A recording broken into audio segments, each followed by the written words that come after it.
नमस्कार, मैं डॉक्टर क्षमा पांडे, सह आचार्य महात्मा ज्योतिबा फुले, रुहेलखंड विश्वविद्यालय बरेली। हिंदी भाषा एवं संप्रेषण विषय के अंतर्गत आज का प्रकरण है समास। इस पाठ के सीखने के अपेक्षित उद्देश्य इस प्रकार हैं। इस पाठ को पढ़ने के पश्चात विद्यार्थी समास के प्रत्यय का बोध कर सकेंगे, समास को परिभाषित कर सकेंगे, समास के विभिन्न प्रकारों में अंतर कर सकेंगे और समास के विभिन्न प्रकारों का अर्थ बोध कर उनके अभिप्राय को भी समझ सकेंगे। तो पाठ का प्रारंभ करते हैं समास से। समास क्या होता है ये समझना बहुत आवश्यक है। हिंदी व्याकरण में समास का अभिप्राय होता है संक्षिप्तीकरण या संक्षेप। इसका जो शाब्दिक अर्थ होता है छोटा रूप, अर्थात जब दो या दो से अधिक शब्दों से मिलकर जो नया और छोटा शब्द बनता है उस शब्द को हिंदी भाषा में समास कहते हैं। अब यहाँ पर कुछ युग्म की बात आती है, तो आप ये सोचेंगे कि क्या अंतर होता है समास और संधि में। तो यहाँ स्पष्ट करेंगे हम कि संधि एवं समास में एक मौलिक अंतर होता है। संधि में दो अक्षर परस्पर मिलते हैं, जबकि समास में दो शब्द पास पास लाए जाते हैं। तो ये मूलभूत अंतर संधि और समास में होता है। अब हम आगे समझेंगे कि समास क्या होता है।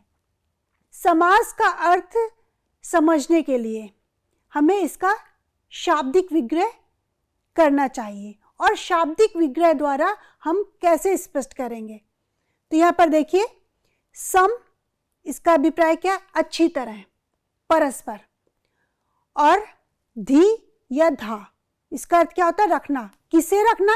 अक्षरों या वर्णों को, तो पास पास रखना। इसका दूसरा हम विग्रह करते हैं सम। इसका भी अर्थ क्या है? अच्छी तरह, परस्पर। और आस अर्थात बैठना, किसका? शब्दों का। तो इस प्रकार से शब्दों का पास पास बैठना क्या कहलाता है? समास। अब यहाँ पर एक शब्द लेते हैं, घोड़ा गाड़ी। अब इसका अगर हम विग्रह करें तो घोड़ा खींचता है जिस गाड़ी को, घोड़ा गाड़ी से यही अभिप्राय निकलता है, घोड़ा खींचता है जिस गाड़ी को।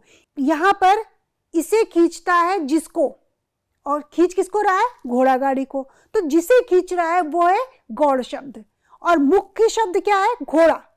और क्या बना? घोड़ा गाड़ी। तो इस तरीके से आप विग्रह करेंगे तो एक मुख्य पद है और दूसरा गौड़ पद है।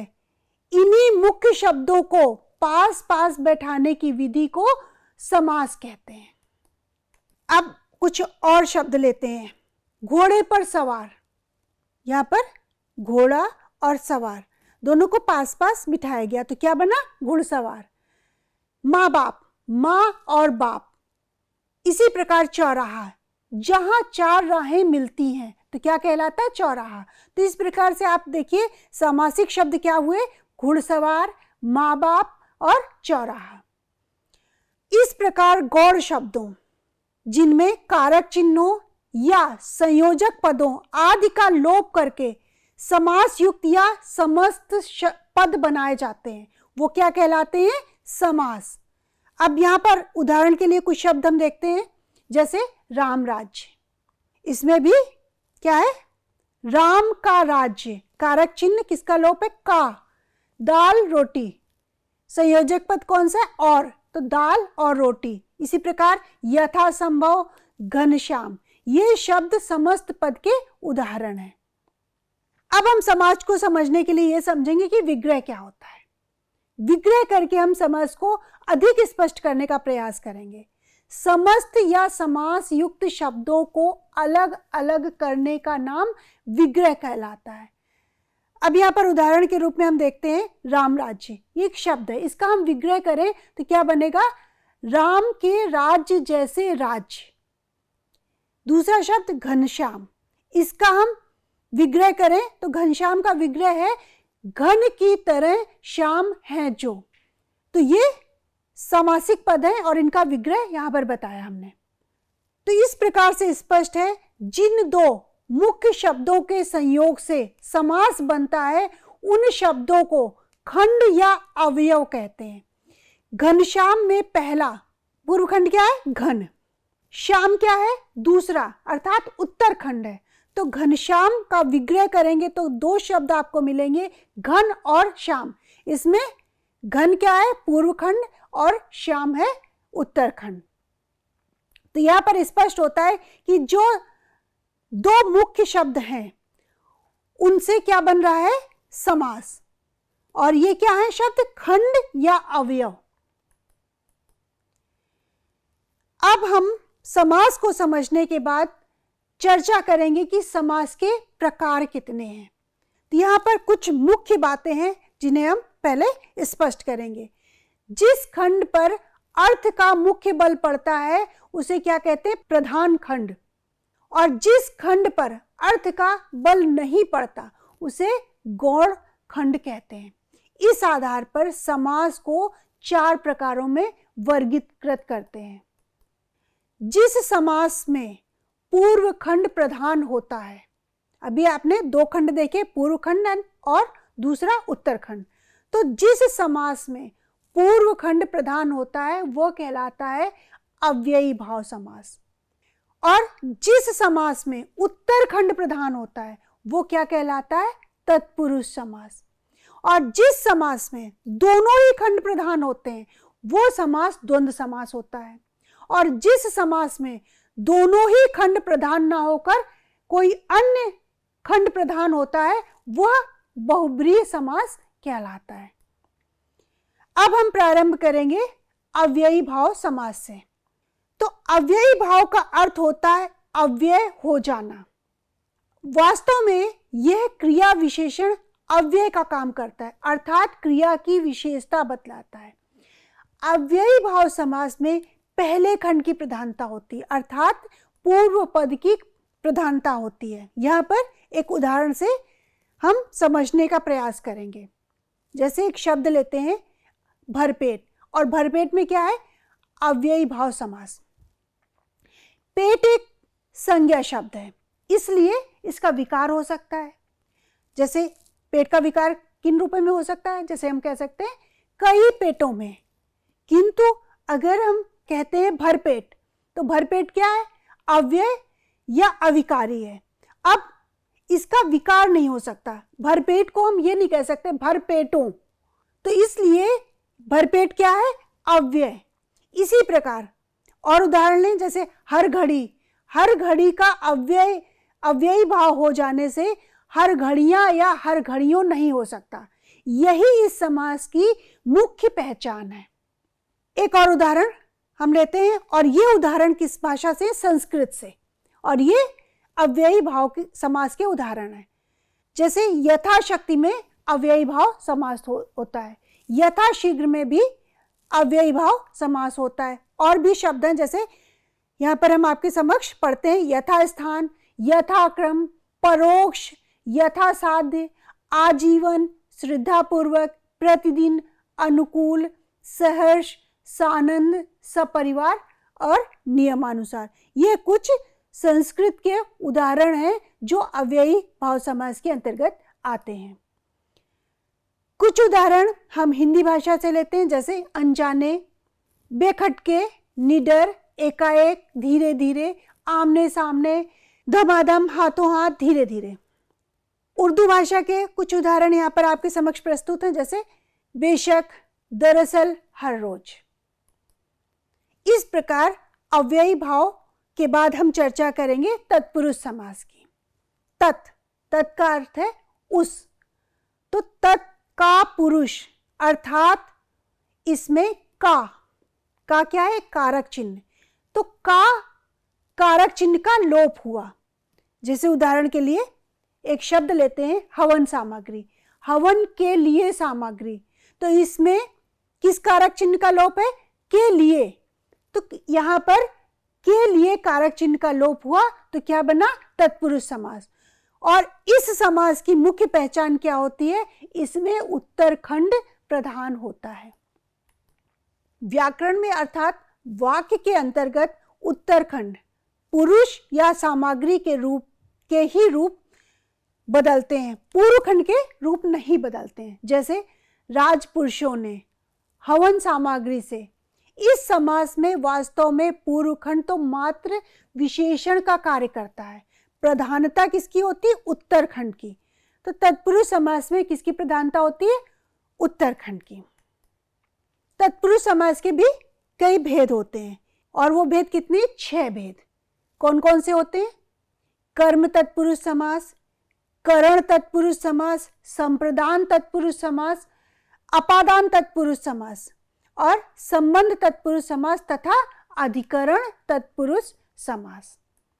इन 6 भेदों को हम संक्षेप में यहाँ पर समझने का प्रयास करेंगे। पहले चर्चा करते हैं कर्म तत्पुरुष समास। जब को कारक चिन्ह का लोप होता है तब वहां कर्म तत्पुरुष समास होता है। जैसे स्वर्ग प्राप्त, अब यहाँ पर किस कारक चिन्ह का लोप है? की, स्वर्ग की प्राप्ति। शरणागत, शरण लेने को आया हुआ, कौन सा कारक चिन्ह यहाँ पर लुप्त हो रहा है? को। सुखप्रद, सुख को देने वाला, समान रूप से यहाँ पर भी को कारक चिन्ह का लोप हो रहा है। परलोक गमन, परलोक को जाना। इसी प्रकार कुछ अन्य उदाहरण भी हैं, जैसे गगनचुंबी, चिड़ीमार, कटफोड़ा, मनोहर, मुंहतोड़, घर फूक, चितचोर और गिरहकट।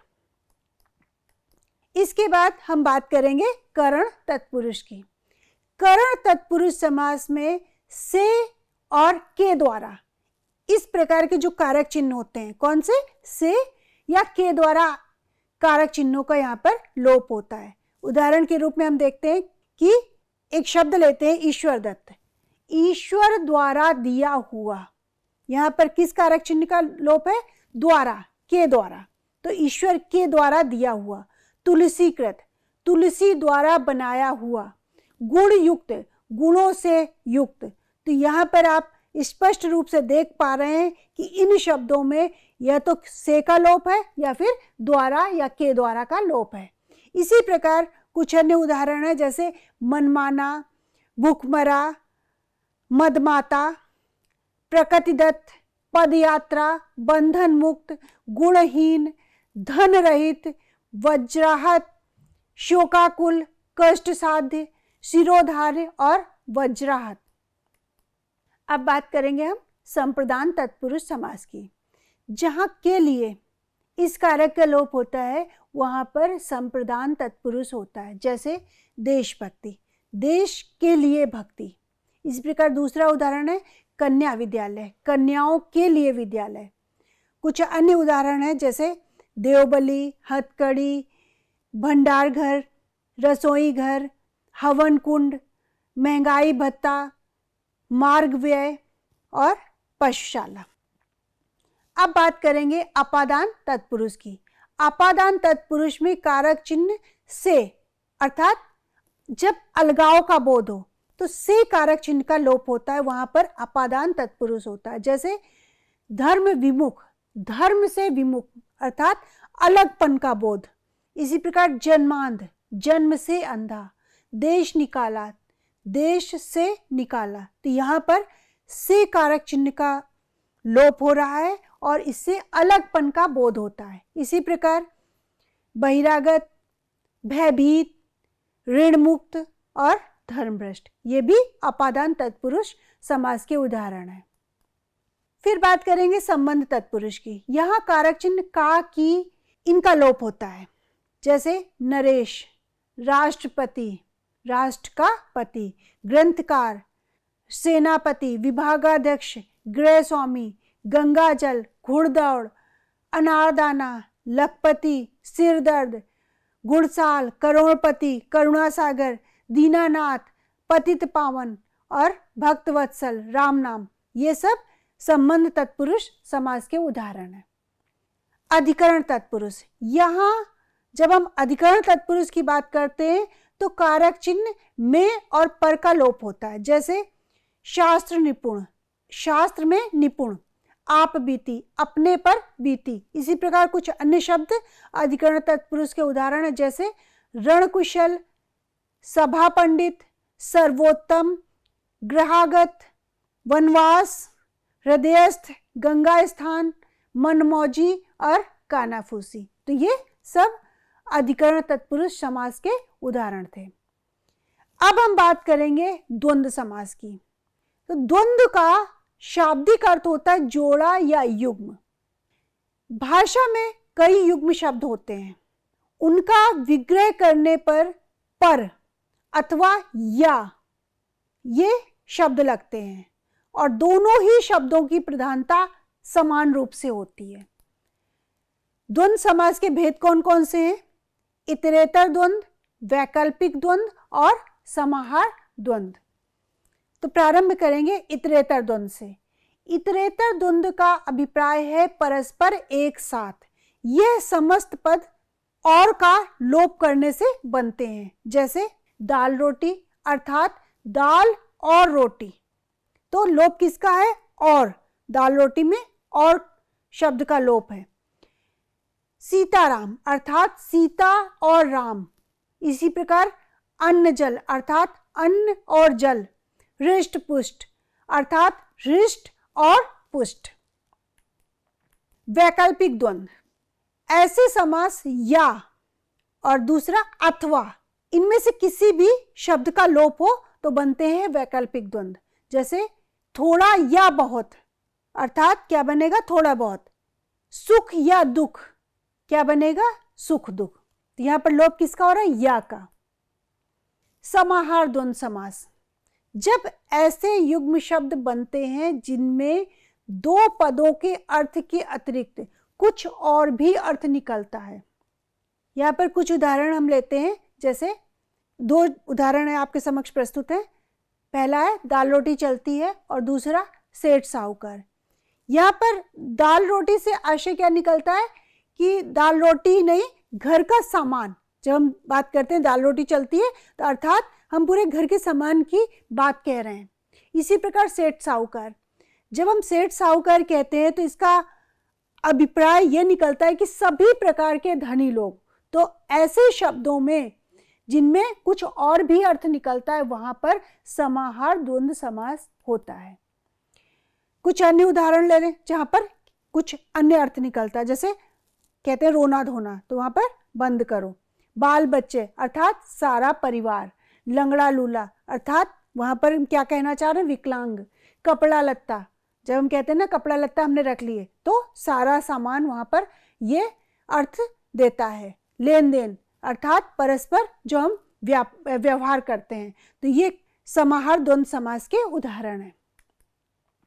अब हम कुछ विशेष बातों का उल्लेख करेंगे जो द्वंद्व समास के अंतर्गत आते हैं।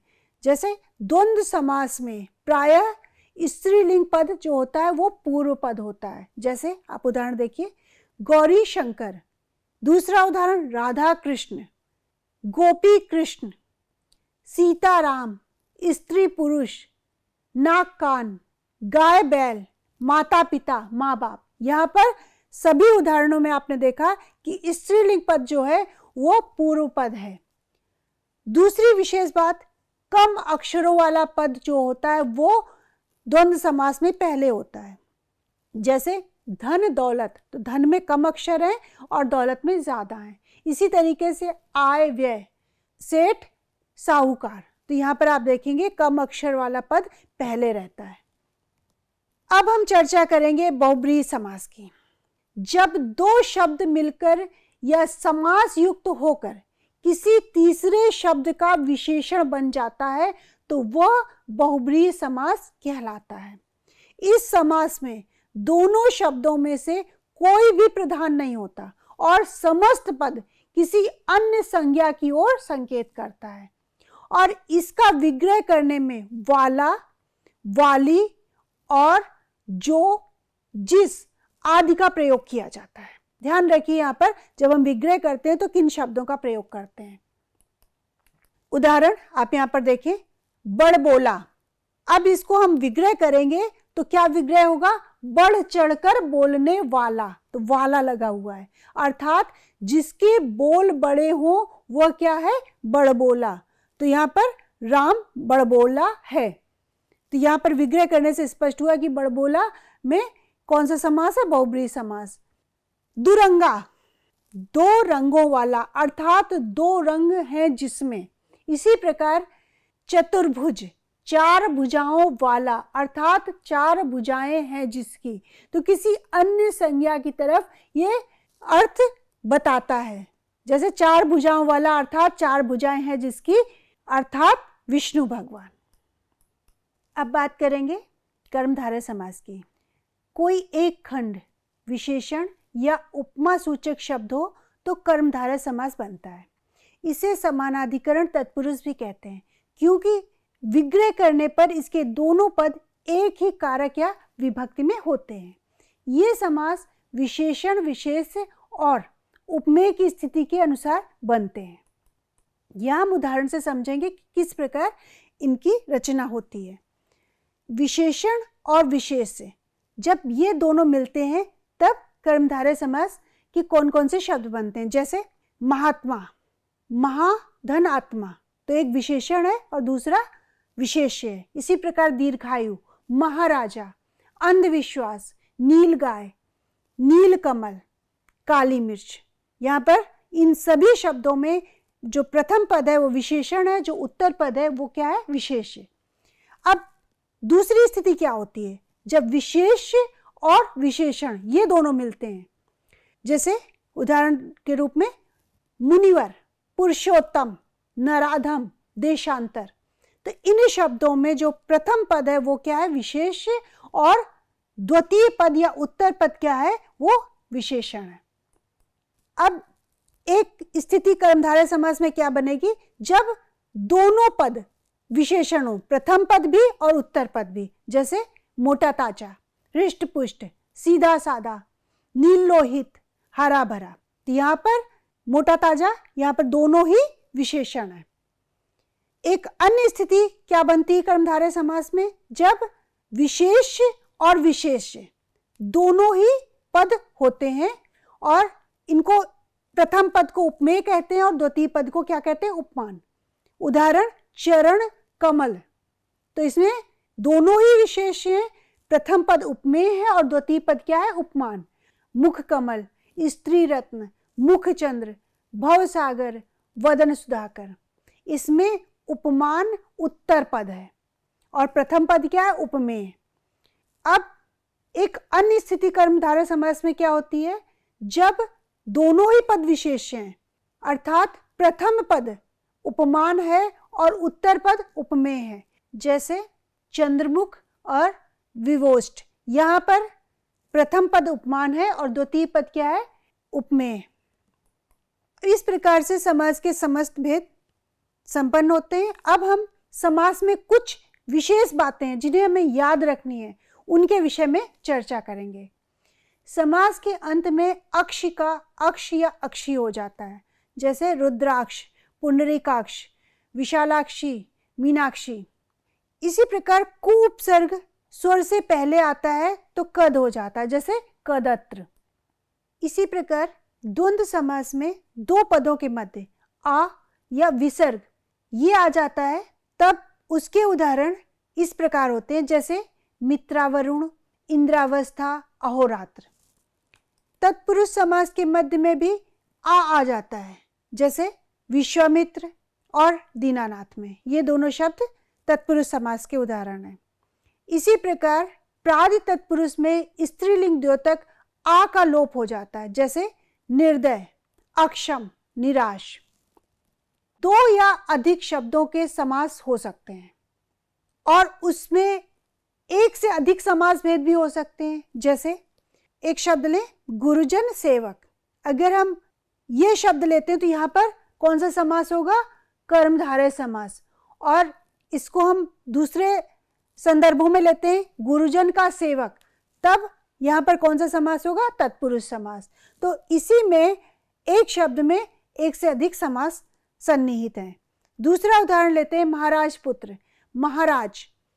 महाराज में कर्मधारय समास है और हम जब महाराज पुत्र की बात करेंगे तो यहाँ पर तत्पुरुष समास आ जाता है। तो इस प्रकार से कुछ विशेष बातें थी जो समास के संदर्भ में स्मरण रखनी आवश्यक होती हैं। अब यहाँ हम पाठ को समाप्त करते हैं और निष्कर्ष के रूप में प्रस्तुत पाठ में समास के अर्थ को प्रकाशित किया गया। समास का अभिप्राय होता है संक्षिप्तीकरण या संक्षेप। समास का अर्थ इसके शाब्दिक विग्रह द्वारा समझा जा सकता है, जिसे इस पाठ के अंतर्गत विभिन्न उदाहरणों की सहायता से स्पष्ट किया गया। समास के विभिन्न प्रकारों जैसे अव्ययी भाव समास, तत्पुरुष समास, द्वंद्व समास, बहुब्रीहि समास तथा कर्मधारय समास का वर्णन एवं परिभाषा, इनको विभिन्न उदाहरणों की सहायता से पाठ के अंतर्गत स्पष्ट किया गया। समास संबंधी विशेष तथ्यों को इस पाठ में अध्ययन की विषय वस्तु के रूप में सम्मिलित किया गया। आज का अध्याय यही समाप्त होता है। इसी अध्ययन क्रम में हम अगले पाठ में विषय को परिवर्तित करते हुए पत्र लेखन के संदर्भ में विस्तार पूर्वक ज्ञान अर्जित करेंगे। आज के शब्दों को यहीं विराम देते हुए नमस्कार, धन्यवाद।